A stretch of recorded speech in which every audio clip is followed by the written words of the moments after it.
Let's go ahead and get started. I think it's going to be a fairly short one tonight. Let's go ahead and have this meeting kept to order at 6:02. I believe we have a quorum. That's Cody. Yeah, sorry.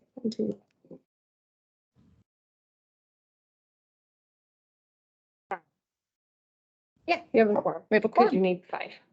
Fantastic. Okay, cool. Welcome, everybody. Hope everybody is doing all okay. What do you need? I might have one. Let's see here. Oh, no, I do not. Sorry. I'm lying to you, Alan.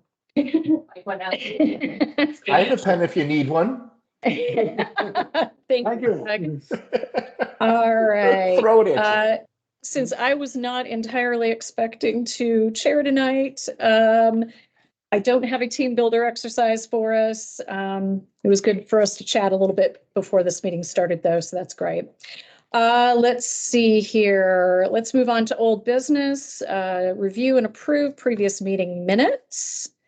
Did we have meeting minutes attached? I don't remember. Yes. We did. I didn't read them. I am so sorry. So I'm gonna have to abstain from this one.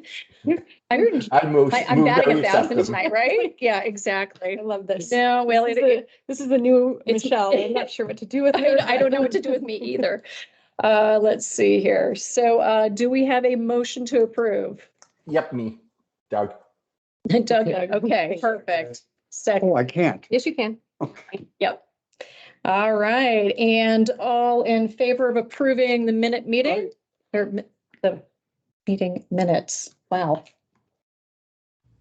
All right. Donna, how do you vote? Can you see me? Yeah, we can hear you. But you can't see me. We just need Okay, so I'm need a not verbal. What do I have to do in order to be seen?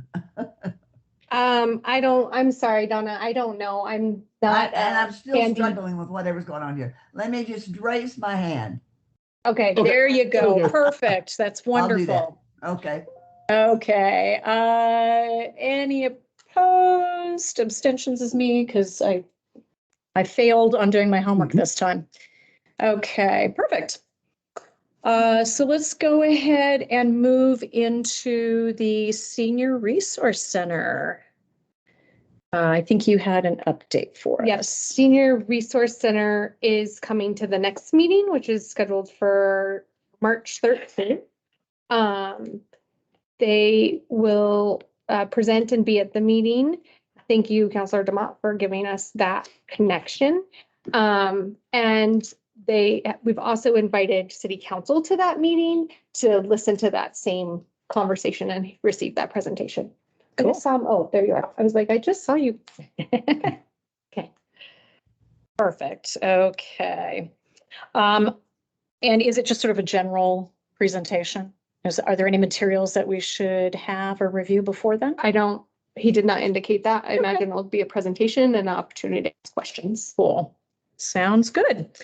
All right, naturalization ceremony. You also had an update for us? Yes, I believe that libraries is taking that responsibility back. So good. yeah, because of the amount of work it takes, it should be a staff-led, not a volunteer-led sort of initiative or effort. And it's Wonderful. very nuanced with the federal government and how, I mean, we'd all have to go through a training basically to do it and fall in the federal guidelines. So Wow. library who has experience doing it will continue or find a way to do it. That's amazing. Yeah. Do we have any idea like what sort of frequency they're looking at? I don't. Okay. I'm guessing a year. It used to be, Councilor DeMott, was it once a year when they did it or twice? I think it was just once a year.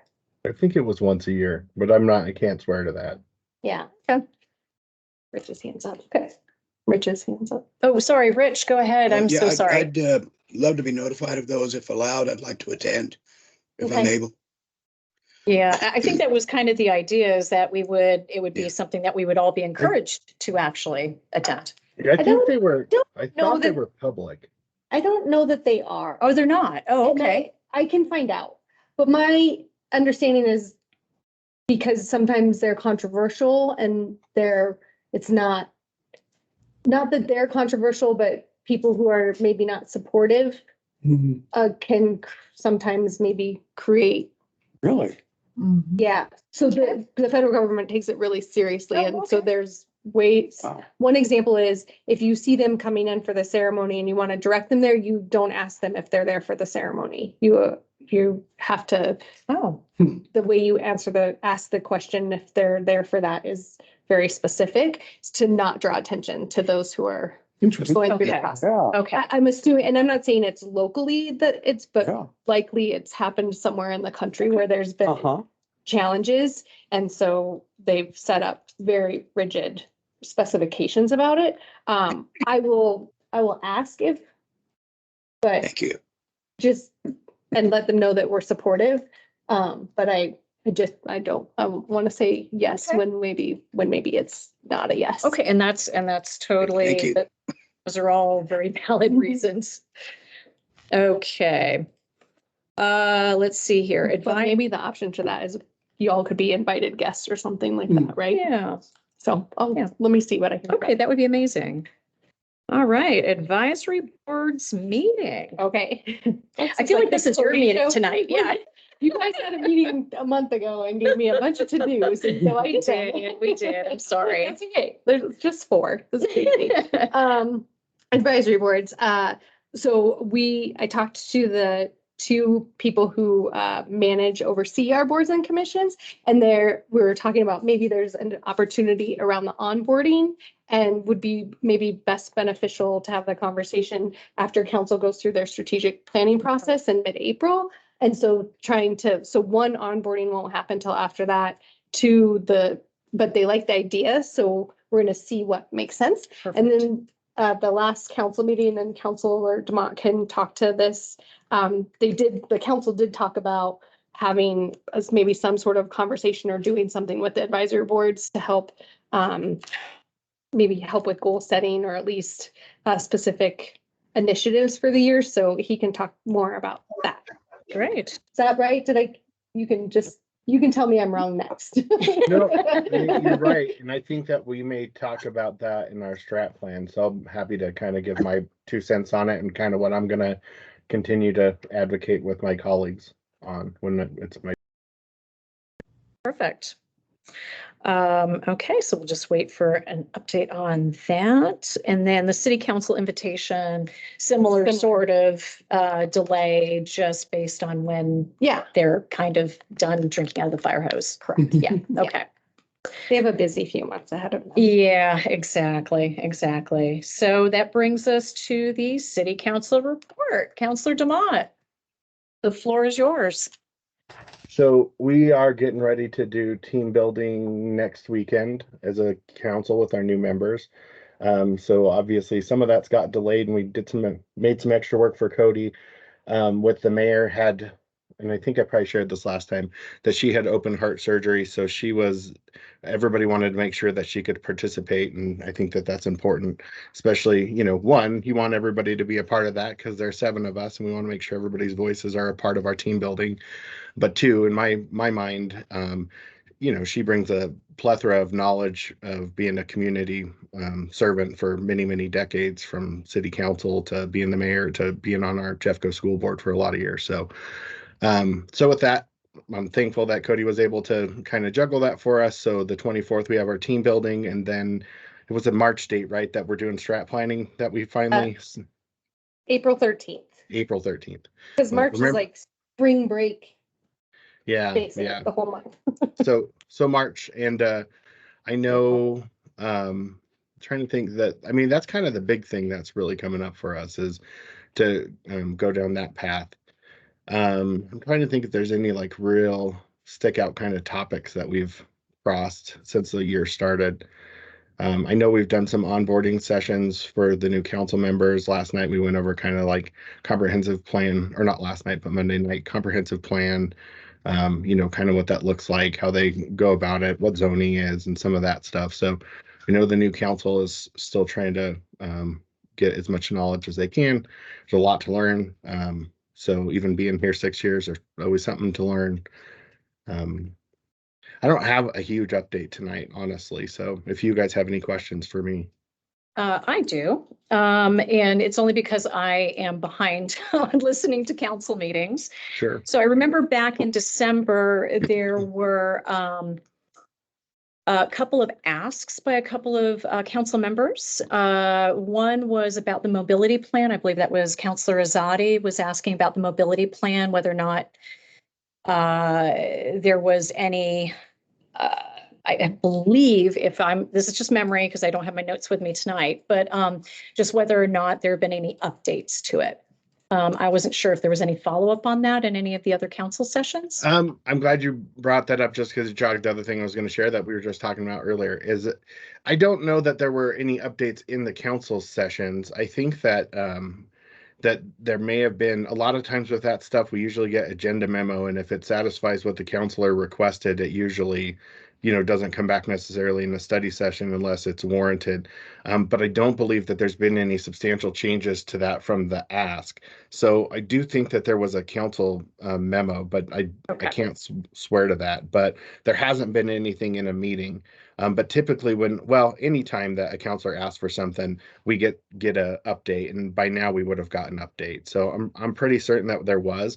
But going into strat planning, so to what Cody was talking about earlier, as far as like the crossover between boards and commissions. So part of a couple things that one, that is the area that you're talking about in strat planning. I know that has been a really important thing to council, specifically Mayor Pro Tem Nurmela has brought it up a lot of times when we cut the funding for the program that we were using before for the the mobility type stuff to be able to move people who can't otherwise get rides. And so we did ask when that got cut of ways that we can address that other ways, be it through grants, through there is a RTD program that former Councilor Emmons had brought up. And I think I brought some of this up with you guys last time we crossed this topic.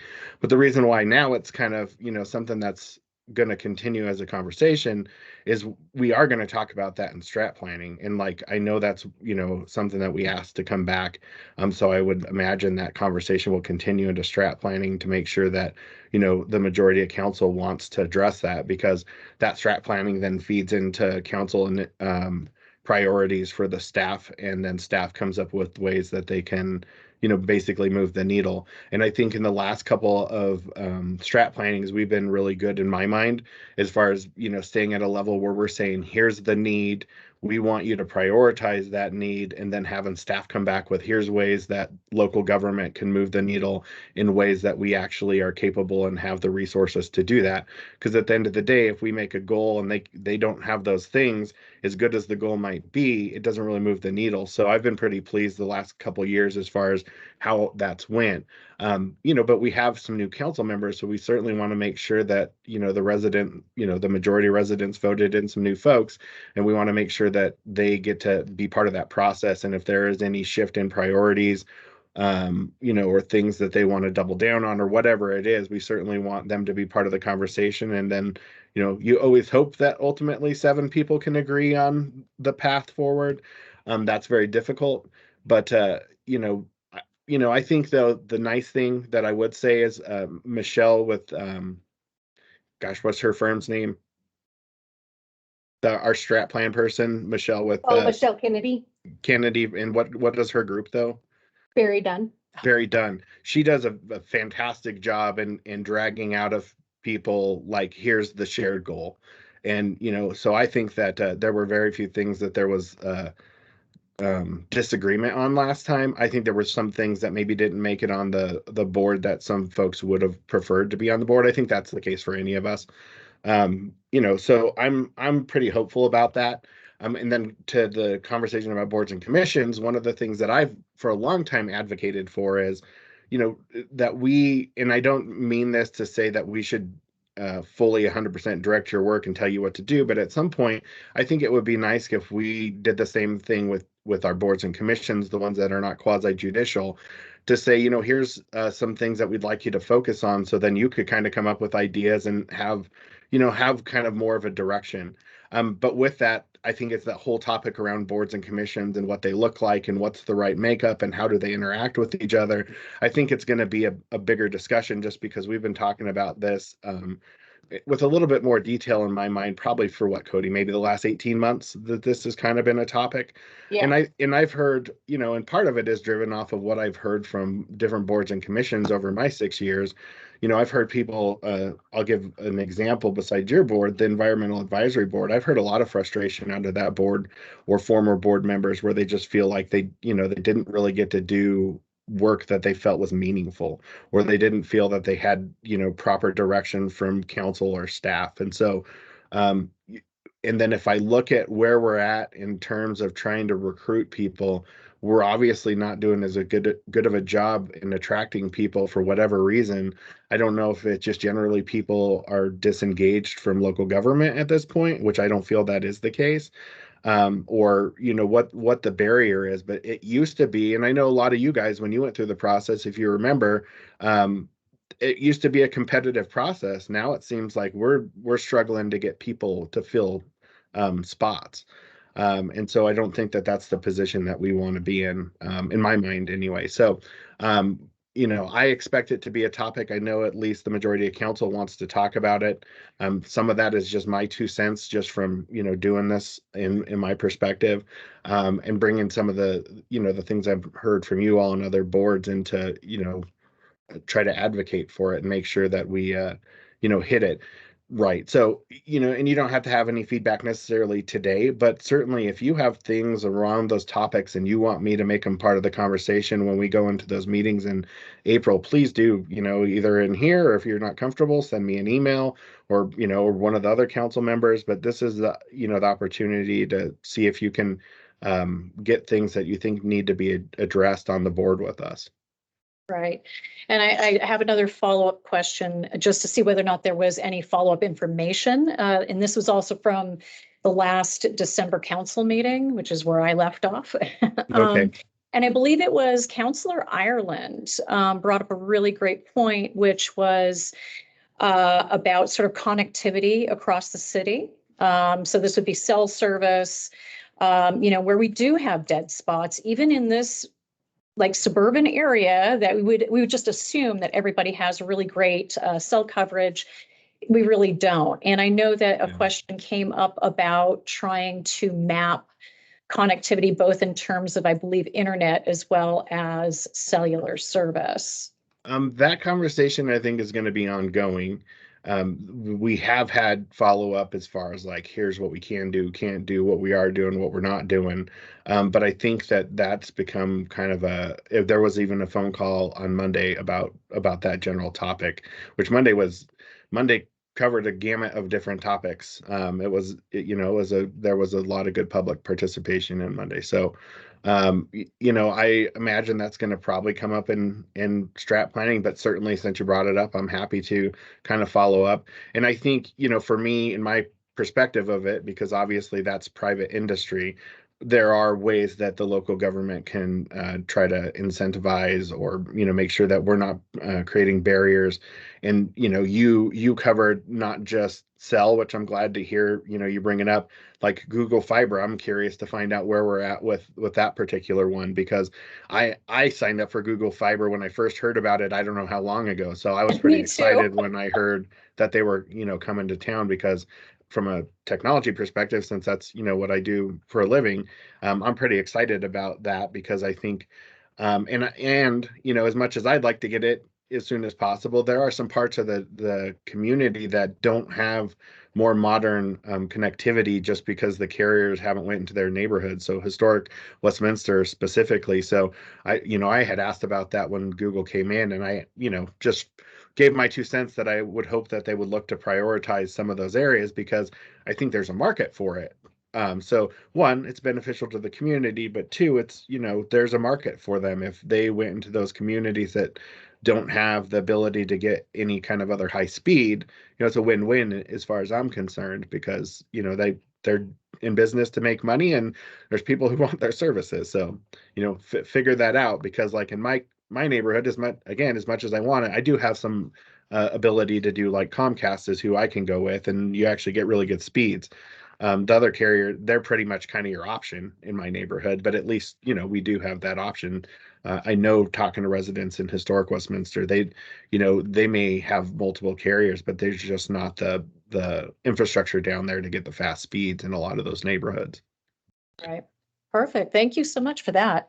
And I Yeah. apologize, Donna, I think you've had your hand up for like a million years. Oh, So no, just a little bit. I just wanted to piggyback a little bit on Councilor Dumont's comments a little earlier regarding input from boards and commissions. I think that's really important. I belong to a couple of organizations where that has been lacking, and it seems like it's been going down instead of going up. So, Counselor, I really encourage you and your fellow counselors to not only solicit, but listen to the input that comes from your boards and commissions, as well as, of course, those residents, you already mentioned this too, who show up at board meetings. If some of the things that we bring to you as boards and commissions can be dealt with, I think it might do away with some of the residents showing up, because I think they might feel that they have a voice through some of us. So I really encourage you to look into that and make sure that the input is not only solicited, but it's heard. And I realize you can't answer to everybody that comes before you, but at least if people feel like they've been heard, it does make things feel better. And I think it's also positive for all of us. So just my comments with that. No, I appreciate that, and I agree with your perspective. I think that even for the times that, and not everybody, obviously, there's some folks who just aren't going to like each other, and that's the way of life, unfortunately. But I think that I have seen, to your point, when you listen to folks, that even if you don't agree on issues, that there's a different level of respect, and people do, I think, appreciate being heard. And I think most people realize 117,000 people, there's always going to be somebody who ends up on the short end of anything that we do. I just, Right. There's always going to be other opinions. So, but I appreciate your perspective. Looks like Rich had his hand up for a yep, bit he too. sure did. Go ahead, Yes, Rich. thanks. Yeah, jumping back to the previous conversation, I would like to see that we put digital access on the agenda on an ongoing basis so we can continue to discuss this. That's all. Perfect. We'll put that in old business then. Jillian, you raised your hand? Yes, I did. I'm circling back a little bit to digital access.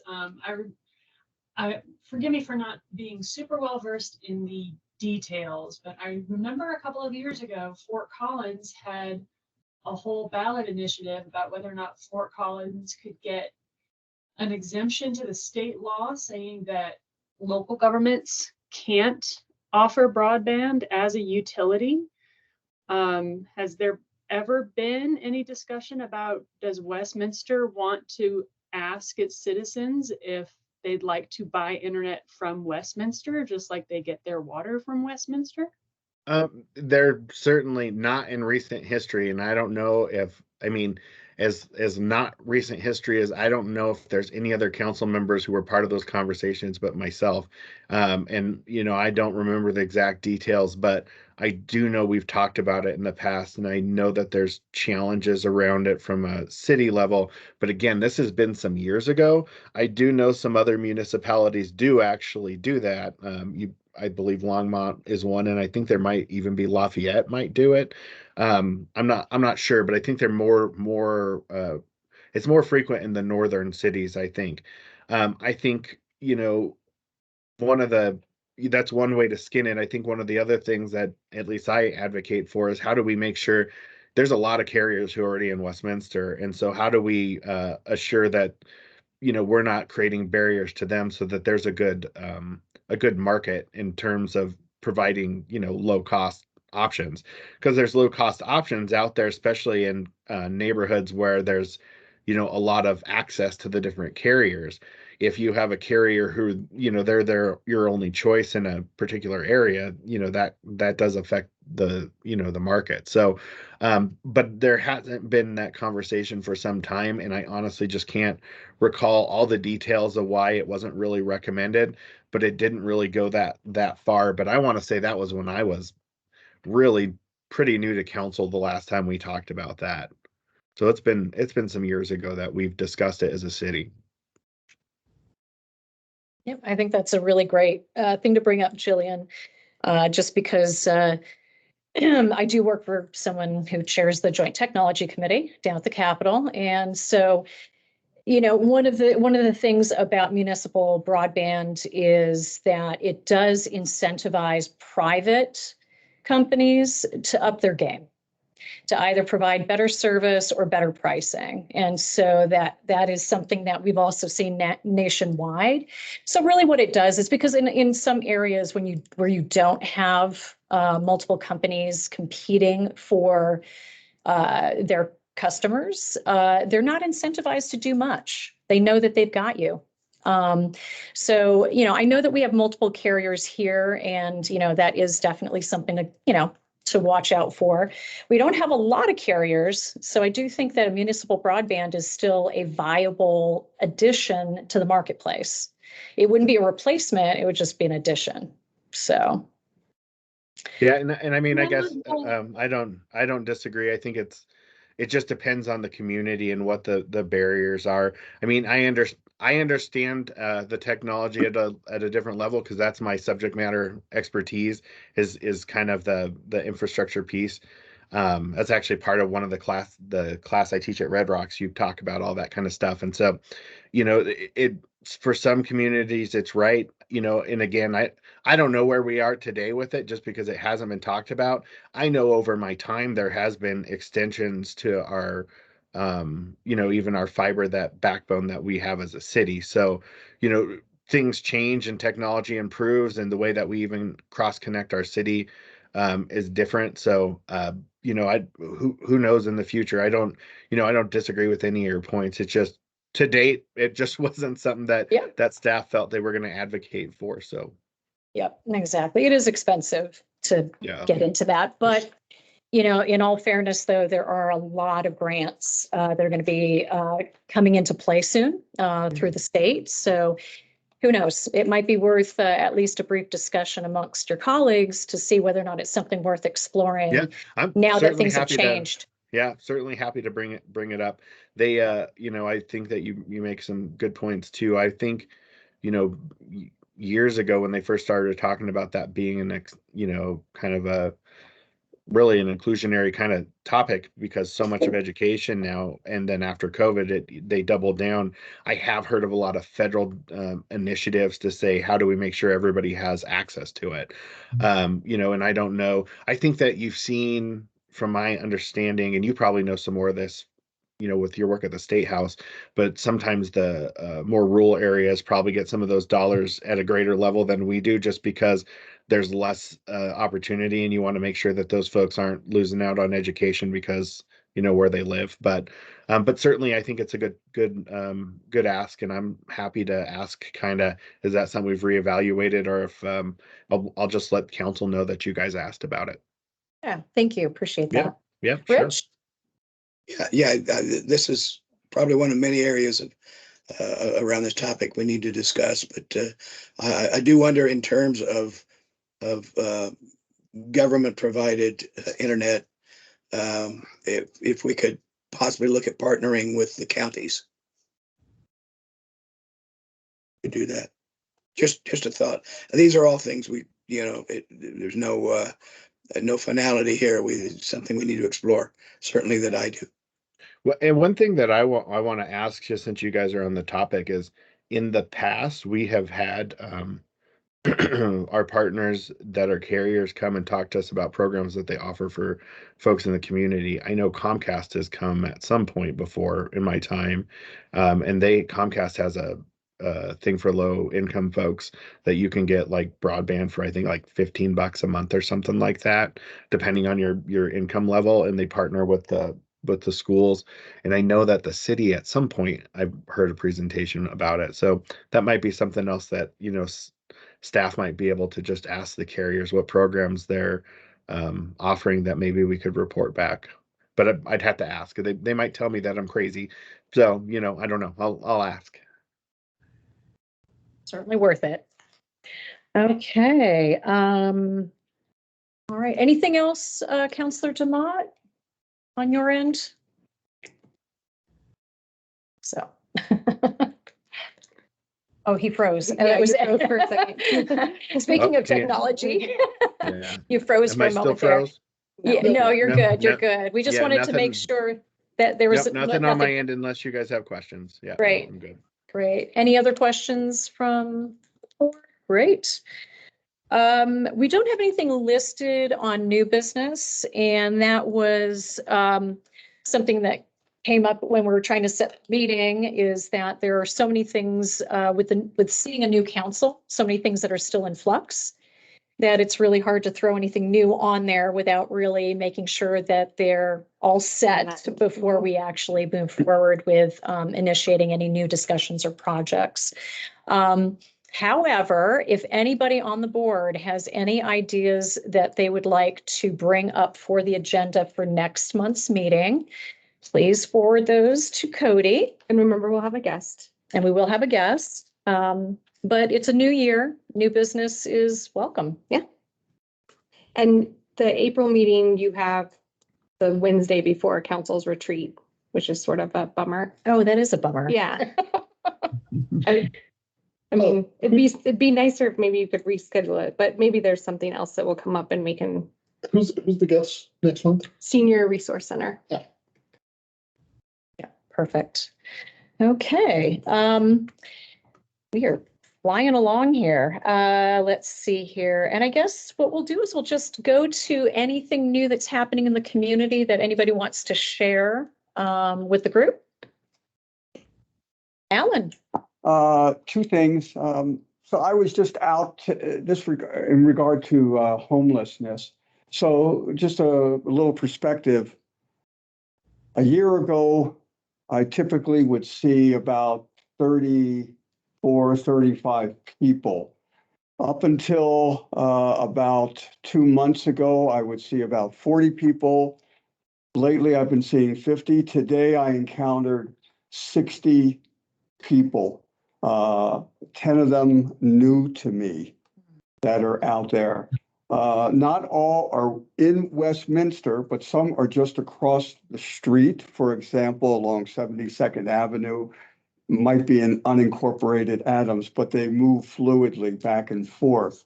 I have also encountered, trying to think, 7, 8, 9, 10, 11 people from Venezuela. Let's see, one from Ecuador and one from Colombia. People who are being allowed to come and either bust here or being released from detention centers and are looking for work. So that's one thing to keep in mind. I think the council is looking at this, where that especially the folks from Venezuela, the asylum seekers, the numbers are growing as we've read what Denver is going through. So naturally, it's going to hit those suburban areas, especially that touch on that. One thing that's a little bit disturbing was, if any of you are not aware, there's a white supremacist, white nationalist group, Patriot Front. One of that they have, they always anonymously and usually do this often at night. They're placing stickers in certain places, and so we've seen photos of where these stickers are. It's part of their MO to do this. They are the group is anti-immigrant. Well, instead they're anti-anybody who is not what they consider white European. So nothing of violence, but they do want awareness.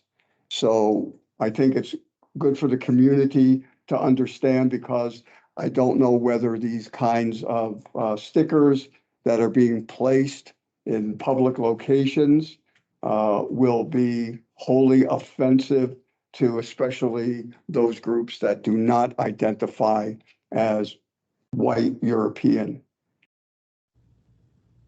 Thank you for bringing that up because it just got brought to my attention this week. Mhm. So apparently they hit Westminster, Golden, Arvada, and I can't remember where else. Broomfield, I think, or some. Yeah, just sort of, the northwestern suburb communities. So, and it brings back bad memories from the incidents that we had. I think it was a year before last, where they were leaving flyers on driveways here in Westminster. So, yeah. Is it something that you've made this? Well, actually, I think the city's aware of it, right? I think I had heard from one of the counselors about this. I just saw a photo. Oh, okay. Of this. You want to? Is that something He's probably we can aware. have you make sure that the city manager is aware of, like that these might be popping up on light posts around the city? I'll make sure code Yeah. and PD knows. Okay. Electrical boxes, anything that's that the public can see easily. Yep. Thank you, I Alan, will for tell that. you, I haven't heard of this. I mean, I've heard of this group that you're speaking of, unfortunately, but the PD does have a guy that's a graffiti specialist, and one of the things I have to imagine this kind of same thing would be on his radar, because it's not just graffiti, like typically like traditional graffiti, it's always affiliated with like an individual or a gang, and so stickers, it would be in the same kind of thing. So I have to imagine it would be good probably for Cody to give an extra heads up on this, but they look for those kind of trends and those kind of defacements of private or public property. Perfect. Anybody else have anything to share with the group about things that are happening in the community coming up? No? Great. Well, do you mind if I real quick, and I should have Sure. shared this during my thing, but since you're on community things, because I know some of you have frequented my policy and pilsners that I do once a month, and so we moved them this year. It was last year, it was on the third Tuesday. I work on Tuesday nights at my third, second, fourth job, whatever one it is, but I work in my family's restaurant on Tuesdays now. So on third Thursday is when we're gonna do it. So same time, Cocopelli, 6:30, usually there till about 8 o'clock. I usually give it a limit. If there's people there talking, we'll usually hang out till they kick us out. But you're always all welcome to show up and come have a pint with me. Did you say third Thursday? Yep. So tomorrow will be the first one of the year, Oh, nice. because the last one fell on our town hall. So I felt like the town hall was probably more important for me to show up at. So This is the second Wednesday, but tomorrow will be the third Thursday. No, don't you love that?